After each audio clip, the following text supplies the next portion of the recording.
Imagine living in a world where life-saving treatment for cancer was a distant dream, where the mystery of the atom was more secret back then than it is now. Mary Curie's intellectual pursuit of knowledge and her dedication to her scientific research in radioactivity led to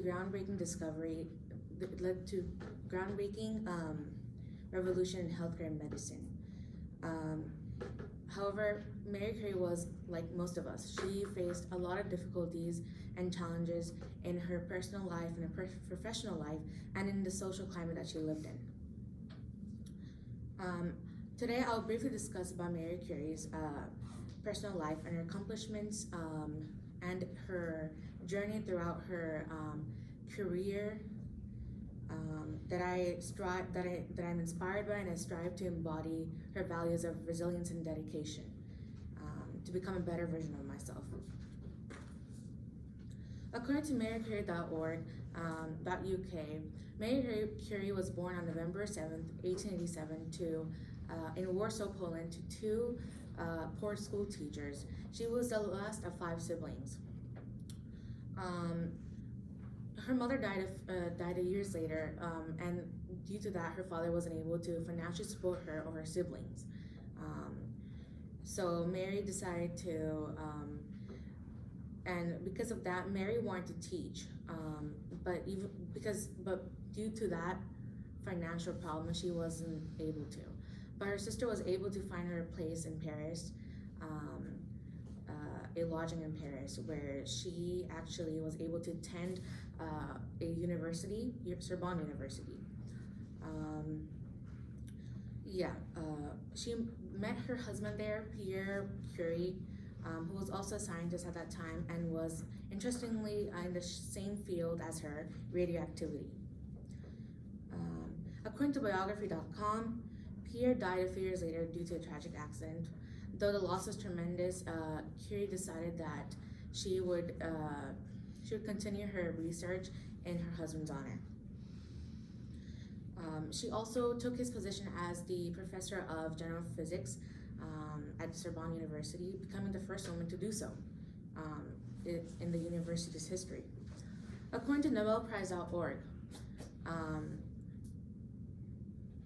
Mary was awarded the Nobel Prize in Physics alongside her husband for her discovery of radium and polonium, and another Nobel Prize in 1911 for her recognition as a scientist and for her research.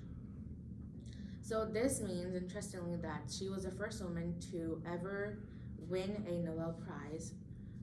She was the first woman to win a Nobel Prize in our history, and she was the first person to win 2 Nobel Prizes in different categories, which is physics and chemistry.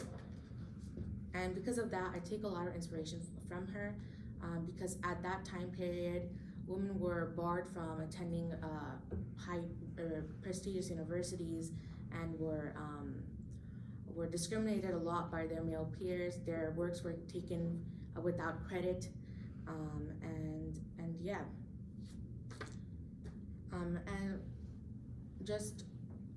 Mary Curie faced a lot of difficulties to reach to this point where she was recognized she was recognized worldwide. During her early research, she actually had to perform many of her experiments in poor laboratory settings. And if any of you have taken courses like Gen Chem, physics, and bio, you know that the equipment there are costly, ranging from $100 to more than $1,000.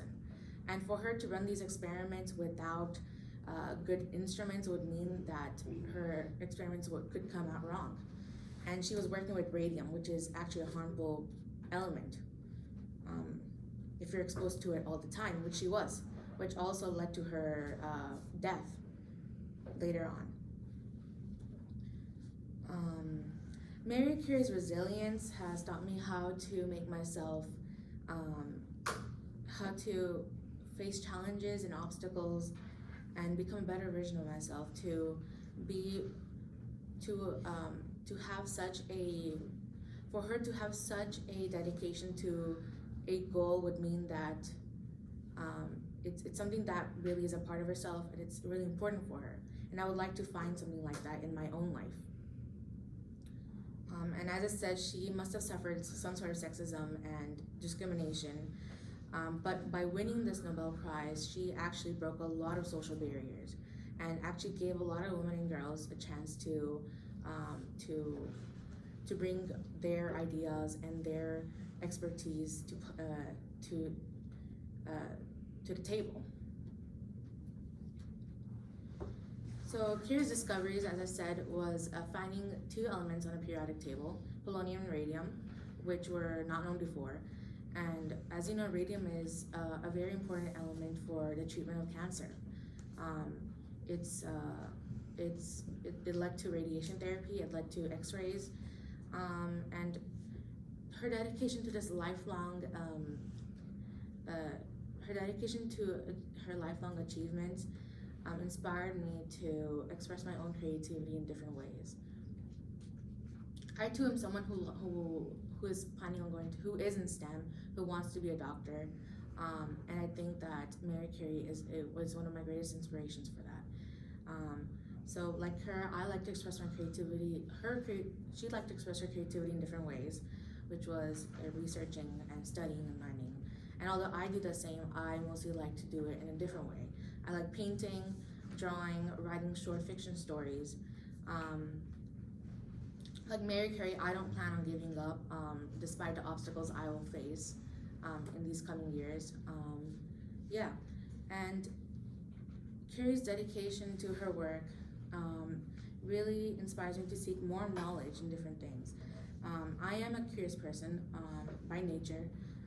I recently started coding just because I thought that it would be important in this day in this age of technology to learn more about coding, which is basically an aspect of every career you could think of, whether it be healthcare, architecture, engineering, etc. So in conclusion, Mary Curie has inspired many women and young girls around the world, including myself. And her resilience and dedication to her work is something that is admirable and something that I strive to embody. So the next time someone asks you about the two elements, radium and polonium, or who was the first woman to ever win a Nobel Prize, I hope you'll know that the answer is Mary Curie. Thank you.